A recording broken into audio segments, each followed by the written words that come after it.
చంద్రగిరి నియోజకవర్గ Telugu Desam party, Janasena party కుటుంబ సభ్యులకి, ప్రజలందరూ కూడా పేరు పేరు నమస్కారం.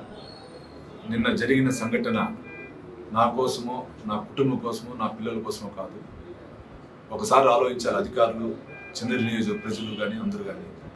ఎందుకంటే ఈరోజు చంద్రగిరి నియోజకవర్గంలో మన తుమ్మలగుంట అపరిచితుడు ఏ విధంగా దొంగ ఓట్లు తెరలేపి సుమారు 63,000 ఫామ్ 6 పెట్టడం కానీ, ఫామ్ 7 కానీ, ఫామ్ 8 కానీ అన్నీ కలిపి 1,16,000 పెట్టడం, దాని ద్వారా గెలవాలనుకోవటం మన తుమ్మలగుంట అపరిచితుడు చేస్తున్నాడు. మీకు అందరికీ తెలుసు. ఒకసారి అధికారులారా కళ్ళు తెరవండి. నేను చేసిన పోరాటం ఇంత తాగదు మాది. ఈ పోరాటం ఎంత దూరానికి ముందుకు పోతాం. ఈ ప్రజాస్వామ్య వ్యవస్థలో ఓటు సామాన్య పౌరుడు కలిగించాలి. సామాన్య పౌరుడు గెలిపిస్తేనే ప్రభుత్వం ఏర్పడాలి, ఎమ్మెల్యే గెలవాలి. నీలాగా 2019లో దొంగ ఓట్లతో గెలిచే పరిస్థితి చంద్రగిరి నియోజకవర్గంలో తెలుగుదేశం పార్టీ అభ్యర్థిగా నాకు అవసరం లేదు.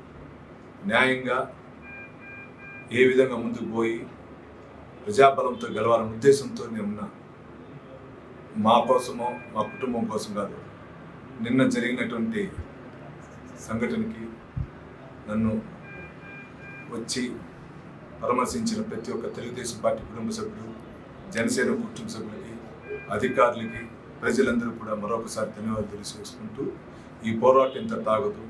ఈ పోరాటం ఇంకా పోతానే ఉంటుంది.